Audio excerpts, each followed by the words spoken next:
que algum meteoro explodiu a cerca de 50 quilômetros da superfície. E quando ele explodiu, a massa de gás, de ar quente que ele produziu, como se fosse um forno micro-ondas, saiu lambendo tudo num espaço de 2.000 quilômetros. Mesmo assim, Deus tinha um propósito para Ló. Enquanto ele estava conversando com Deus ali, os anjos descem, porque ele já começa a ver a fumaça da cidade. E ele pensa, meu pai, o que eu posso fazer agora? Agora é interessante que quando os anjos vão, que aí a Bíblia congela essa cena, que ela é simultânea, né? Enquanto ele estava apelando com Deus, os anjos já estavam chegando à cidade. Só que como a Bíblia conta isso em capítulos diferentes, parece assim que ele terminou a conversa com Deus e depois que os anjos foram. Não, enquanto ele conversava com Deus, os anjos já estavam chegando lá. Já estavam chegando. Aí que chama a atenção que quando os anjos vão lá, os anjos ficam sentados na praça da cidade. Eles sentam na praça e enquanto eles estão sentados na praça lá, vêm os outros moradores querer fazer mal para esses anjos e diz que Ló viu aqueles homens lá e falou, peraí gente, vem para minha casa, não fiquem aqui sozinhos não. Olha a preocupação de Ló. Vamos pegar uma coisa positiva e uma coisa negativa. Eu queria pegar a primeira coisa positiva. Ló, apesar de estar numa cidade promíscua, tinha aprendido com Abraão a regra da hospitalidade. A regra do altruísmo. Olha que interessante. Por mais que Ló estava, de certa forma, contaminado, tanto é contaminado que ele quase entrega as filhas dele pelos forasteiros ali, né? Então ele já estava contaminado. A família estava tão contaminada que ele tinha outras filhas casadas, porque fala de genros, e ficou todo mundo para trás. A própria mulher dele. Então ele já estava contaminado. Mas algo do ensinamento, permitam-me dizer, paterno de Abraão ficou. Ele teve com aqueles homens na praça o mesmo cuidado de proteção e hospitalidade que Abraão teve com eles quando passaram também no deserto. Não, vocês não vão andar sozinhos por aqui, não, vem para cá. Ele nem cobrou pela refeição. Ló ainda tinha isso. O senso de justiça, de proteger aqueles homens. Agora tem um outro lado interessante. Quando eles estavam sentando aqui, olha o que diz o capítulo 19, verso 1. Ao anoitecer, os dois anjos chegaram a Sodoma. Ló estava sentado junto ao portão da cidade quando viu os homens. Esse detalhe aqui é importante. Ló estava sentado ao portão da cidade. Isso aqui é uma expressão idiomática da Bíblia. Sabe quem sentava no portão da cidade? A elite. Os governadores, os anciãos do povo. Por quê? Era literalmente o portão? Literalmente o portão. Como eu não estou com uma cena aqui para ilustrar, mas eu acho que vocês vão entender. A gente tem Ló estava sentado à porta da cidade. Então você está falando que Ló ele fazia parte da elite de Sodoma. Por quê? Todas as cidades do Oriente Médio, elas tinham uma porta. É como se fosse um castelo. Um castelo medieval. Tá? Tem a muralha e tem aquela porta. E nessa porta, geralmente as portas que a gente vê, elas têm 2 ou 3 nichos onde funcionam 2 coisas. De um lado, fica a aduana. Você entra na cidade, você tem que tributar. Você sai da cidade, você tem que tributar. Igual no Brasil. Né? Pedágio, né? É da Receita Federal. Você chega de avião, o primeiro lugar que você passa lá é a Receita Federal. Depois Duty Free. Olha as 2 coisas. Receita Federal e Duty Free. A mesma coisa. Você tinha ali um pequeno comércio onde pessoas ofereciam coisas para os que estavam entrando. A aduana. E no outro nicho tinha um banco. Era um banco como esse nosso aqui, só que às vezes reto no muro. E o banco tinha, além do banco, uma cadeira. Quem sentava nessa cadeira? O rei ou governante da cidade. E quem sentavam nesses bancos? Os anciãos do povo. Eu posso dar vários exemplos disso para você. Por exemplo, a história famosa de Ruth e Noemi, quando a Ruth vai negociar o casamento com Boaz, ele vai até o portão da cidade, se assenta junto com os anciãos e pede para negociar. Há várias situações. Davi estava sentado no portão da cidade. Quando Salomão, que a gente já estudou aqui, estava resolvendo o caso daquelas 2 mulheres que queriam disputar a criança, Salomão estava sentado à porta da cidade. Tem várias histórias dessa, de um rei ou o ancião sentado ali. Então, se se Ló estava sentado à porta de Sodoma, ele era da elite. E mais um detalhe, por que eles resolveram esses casos jurídicos ali na porta? Uma das características de um tribunal correto é publicidade. Publicidade. Então, era ali que tinham os casos jurídicos sendo resolvidos e não no Palácio do Rei, porque ali tinha publicidade, porque na porta todo mundo passava, podia ver o juiz julgando. Você entendeu? Então ali tinha publicidade. Lembra que o Jó, agora o Jó também, a mulher fala assim, nossa, meu marido ficava no portão da cidade, agora não fica mais. A mulher que fala do marido de valor, aquele que se assenta no portão da cidade junto com os anciãos. O que eu aprendo disso? Ló já estava na elite de Sodoma. Olha que interessante. Ele continuou tendo sucesso depois que rompeu com Abraão. Então, nem sempre, como eu falei, às vezes o sucesso, quando não tem a sabedoria, ele vai ruir. Mas essa ruína vai demorar a chegar. Então, aparentemente, ele cresceu. Ele morava nas tendas, do lado de fora da cidade. Agora ele deixou de morar nas tendas, perdeu a cultura de Abraão, passou a morar dentro da cidade, numa casa de alvenaria. Teve status, cresceu, mas talvez agora cresceu não mais com os valores de Abraão, mas talvez através de propina, de alguma coisa. Sim. E o resultado, perdeu a sua família. Eu não tinha me ligado que ele abandonou Deixa a eu esposa. continuar. Não que ele abandonou a esposa. É que a esposa vai preferir a riqueza da cidade, ela vai ser destruída pela ira de Deus. Olha só, deixa eu ler essa parte porque tem muitas coisas. Olha, antes de entrar nisso, por que de repente Deus decide destruir uma cidade? Eu digo isso porque muitas pessoas elas não acreditam no Antigo Testamento, essas coisas todas, porque pensam, pô, Deus não ia botar fogo no lugar, ia matar pessoas e etc. Cara, isso é meio por que doido, de repente... Entendo, era uma cidade submersa no pecado, e obviamente. Mas Deus precisa chegar lá para destruir a cidade? Qual que é a explicação para isso? Na nossa cultura ocidental, a gente não imagina um Deus que pune. A gente quer um Deus bonzinho. Porque a gente está numa época tão... as coisas tão fáceis.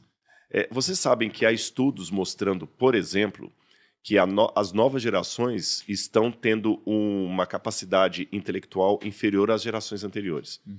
Desde que isso foi medido, é a primeira vez na história onde os filhos estão menos inteligentes que os pais. Quem trabalha com empresa hoje fertilidade diminuindo também.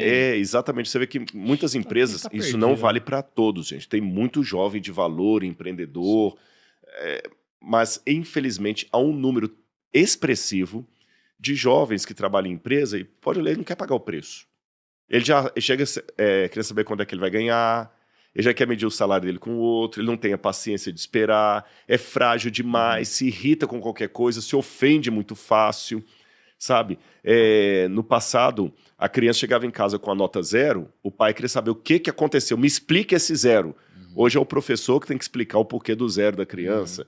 Então, a gente cria, atribui isso para Deus. Não, mas Deus é a mesma coisa que a gente ser bobinho, aquele tiozão do churrasco. Não. Mas o que você está dizendo basicamente é isso mesmo. Deus ele é esse Deus que pune. Pune. Ele ama como uma mãe que está disposta a tirar um filho de uma casa pegando fogo. Mas ele também pune. Mas por que quando a gente olha para Novo Testamento, Jesus, você não vê esse tipo de coisa acontecendo? Mas vê. Vê. Quer ver um exemplo quando Jesus chegou lá no templo? Bom, você não vê Jesus destruindo ninguém com fogo. Virou o templo e tal. Né? Agora, por que Jesus não destruiu, por exemplo, aquelas cidades samaritanas? Vou dar um exemplo. Houve 2 cidades samaritanas que não receberam Jesus. Aí Filipe, acho que é Filipe, se eu não estiver enganado é Filipe. Filipe fala assim, Senhor, o senhor quer que a gente ore pedindo que caia o fogo do céu e destrua a cidade? João também, Senhor, o senhor quer que... João o senhor quer, Senhor, Natanael, o senhor quer que a gente... Peça a Deus, não, nem agora. Só que, por que Deus destruiu Sodoma e não destruiu aquelas cidades? Porque elas ainda não atingiram o nível da paciência divina. Sodoma tinha atingido. Mas Deus tem o tempo certo de fazer, porque o mesmo Apocalipse vai mostrar Jesus fazendo a mesma coisa que fez sobre Sodoma no mundo inteiro. Se você ler Apocalipse capítulo 19, 20 e 21, você vai ver Jesus vindo nas nuvens com poder e grande glória e ele mandando descer fogo do céu e consumindo o diabo e todos os ímpios. Mas vai acontecer. E tá no Novo Que se for Testamento. para pensar agora, né, é que quando você pega a época de Jesus é um prazo muito curto. Quando você pega o Antigo Testamento inteiro, você está falando aqui de milênios, Milênios. né? Então, realmente, né? Pode realmente... E Deus vai. E eu falo arqueologicamente, esse sítio arqueológico de Talamã, ele mostra a destruição de Sodoma muito interessante. Porque, Tiago, gente, eu vou falar com vocês. Se eu soubesse, tinha até trazido uma pedra de lá. As pedras derreteram. Sabe parafina? Essas velas de parafina que vai derretendo. As pedras estão assim. Até um leigo em geologia vê que as pedras estão derretidas, que houve um calor imenso ali. Aí eu falei, bom, mas já que eu sou leigo, eu vou procurar um artigo científico do que aconteceu em Talamã, mas eu não quero um artigo escrito por crente, não. Eu quero o que os cientistas dizem. O artigo fala bem claro. Talamã foi pulverizada. Ela foi queimada por uma onda de intenso calor. Eu não lembro a temperatura que estava lá, é coisa acima de 2.000 graus. Acima de 2.000 graus, 2.500 graus parece. Ela foi realmente pulverizada. Caramba, o sol deu uma lambida ali. Uma lambida. E aí, o próprio artigo fala, essa cidade, esse tipo de queimado que queimou essa cidade, é um fogo que veio de cima, porque você vê que as pedras elas vão derretendo assim, de cima para baixo, e aqui embaixo está intacta. Você sabe que a tendência do fogo é subir. E a marca do queimado está descendente. Então, definitivamente, e são geólogos não bíblicos falando, é um fogo que veio do céu. A única explicação que nós temos, diziam eles, é um meteoro. Eu imaginei isso. Mas só que os próprios articulistas admitem um problema, não tem uma cratera. Se for um meteoro, que cratera seria essa? Então ele chegou à conclusão que algum meteoro explodiu a cerca de 50 quilômetros da superfície, e quando ele explodiu, a massa de gás, de ar quente que ele produziu, como se fosse um forno micro-ondas, saiu lambendo tudo num espaço de 2.000 quilômetros. Ou seja, até o que você tem no Mar Morto cheio de enxofre é resultado disso aí. Agora, essa é a explicação científica. Agora, é interessante porque às vezes, né, quando você pega a ciência, assim, né, ela não contradiz. Não, né, ela só dá uma outra explicação, um meteoro que explodiu. Não, e até a própria Bíblia. Ela meio que cria uma lógica, tipo... Cara, é que o que eu quero dizer, né, o que eu quero dizer é que eventualmente a Bíblia... Que loucura, né? O negócio vindo do céu dá um... Não, é que assim, ó, cara, olha só, pode ter acontecido. Quando a Bíblia está escrito isso, Deus botou fogo lá. Não tá explicando exatamente, o fogo veio assim, assado e tal. Não. Então, às vezes, o colocou fogo, exemplo, pode ser isso. Assim, a gente não sabe o que é. Não quer dizer que tipo, Deus, não se anula. Deus criou 20 metros de tamanho assim e jogou fogo com a mão. Quando Deus fala... Ele pode dizer que ele mandou muito pegou a Eva da costela e... Pô, será que Deus chegou lá com a mão dele, pegou a costela? Será que foi isso? Ou será que é uma forma que a gente consegue compreender e cientificamente tenha mais do que está sendo escrito? E vamos ser um pouco céticos, né? Aqui. Nem os que escreveram esse artigo viram esse meteoro. Exato. Eles jogam a questão do meteoro, porque é a única coisa lógica do que nós conhecemos de natureza, é a única coisa lógica que explica aquele calor, porque não tem vulcão ali na região, não tem nada, era geológica não faz, que isso aconteceu no período do bronze. Então, a única lógica é que um meteoro explodiu e deu uma onda de calor. Agora, um ponto onde o teólogo e o cientista se encontram. Ambos olham para o lugar e veem que houve uma destruição de fogo ali, vindo do céu, e boa parte da região hoje é enxofre. E olha só pra gente entender, eu quero ver se eu entendi corretamente esse momento aqui, tá? Porque, pelo jeito, Sodoma... Pulverizou. Pulverizou, mas o que eu quero dizer é que, assim, era uma região ali do pecado mesmo. Promíscuo. Né? E aí, olha o que acontece.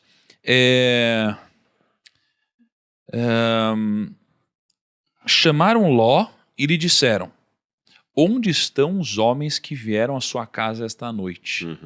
Traga-os para nós aqui fora, para que tenhamos relações com eles. Isso é o que eu estou entendendo mesmo? Era nesse nível. Nesse nível. Eles queriam praticar ali com eles um verdadeiro, não vou usar a palavra para o YouTube não cortar, uma agressão sexual isso mesmo. Forçada. Aquela lá. Isso daqui explica muito do que acontece depois com as filhas de Ló, né? Sim. Onde elas aprenderam esse tipo de coisa. Que elas vão depois ter incesto com o pai. Você vê que as meninas já estavam contaminadas. Não aprenderam com Abraão, aprenderam aqui.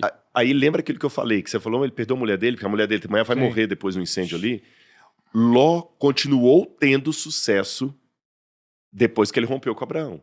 É porque eu lembro... Mas a que custo? Eu lembro que Ló tentou chamar esposas e os genros e eles deram risadas. Deram risadas, não foram, e a esposa foi com má vontade, não queria ir.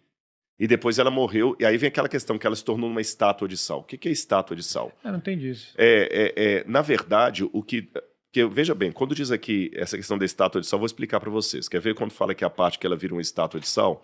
Diz assim, olha... Ela olhou para trás. Abraão, a prova maior... que a gente lendo a Bíblia... Deixa eu ler a Bíblia primeiro. Gênesis 19, verso 25. Vou ler do 23 em diante. O sol estava nascendo sobre a terra quando Ló entrou em Zoar. Então o Senhor fez chover enxofre e fogo sobre Sodoma e Gomorra. Muito que a gente vê lá na arqueologia. Isso veio da parte do Senhor, desde os céus. Olha exatamente o que eu vi lá.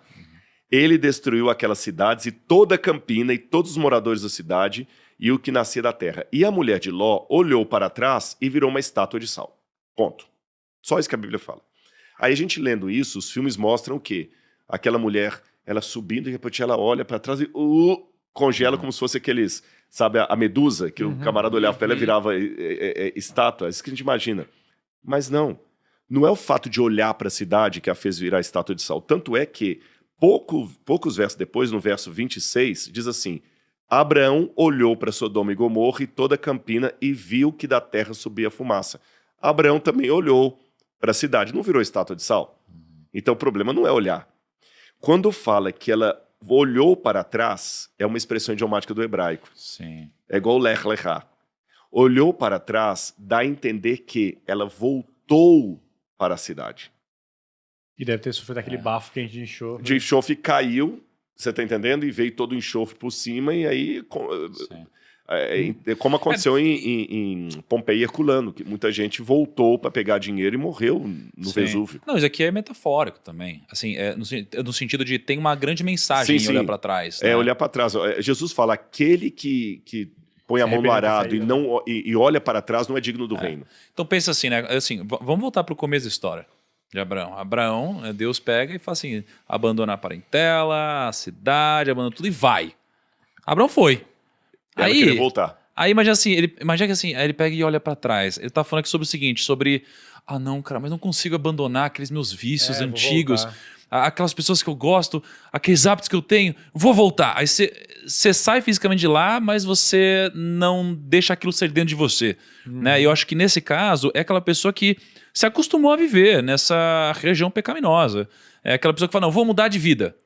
E ela decidiu ir, mas ela não tratou aquilo dentro dela. Então ela acaba não seguindo em frente, não conseguindo seguir em frente. Então acho que é uma grande metáfora sobre a vida, né? Sobre pra gente conquistar coisas novas, a gente ter que abandonar coisas antigas, resolver problemas antigos.